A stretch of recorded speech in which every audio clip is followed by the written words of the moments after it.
And he put me in his lap, my leg this side, my face on the chest, and started meditating. I can tell you, I don't know what happened to me. I didn't know. I was not sleeping. And I longed for that hug, for that, for that period. And every day I asked him, I would sit down, putting my hand and put. He said, not now, when I meditate then. What does it mean? It means when you are in meditation, whether it is perfect or not, it helps even animals. Children are like animals. Even cat, animals. That is why the sutra says, Ahimsa pratisthayam tat sannido vairatyaga. You don't walk in front of the animals, say, I am never killed. Animals will kill you.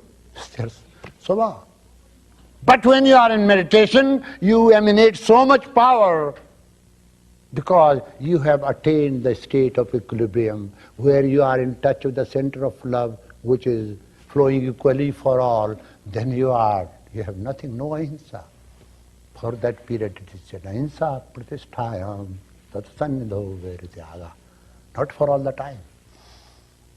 I say ahimsa pratisthayam and I insert my hand in snake's, hole. You bite. If a snake does not bite, it's not doing its duty.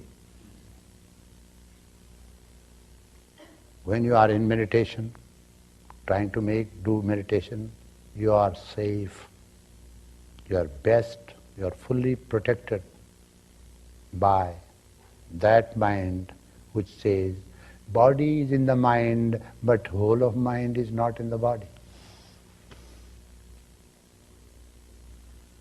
In the forest, when we are all alone and suddenly at night we have to go through the forest which is full of cobras and tigers and bears, what they teach us?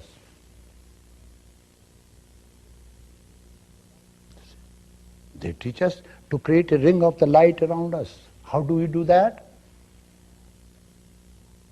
By bringing forward that mind, which is not only in the body, but which is outside the body. And no animal can come near you. You will have a shock. When you are in deep meditation, ask, really you have achieved something. If somebody touches you, like with the finger, that person will have shock. That is a sign and symptom of a deep meditation. That can be recorded. Another sign and symptom is this.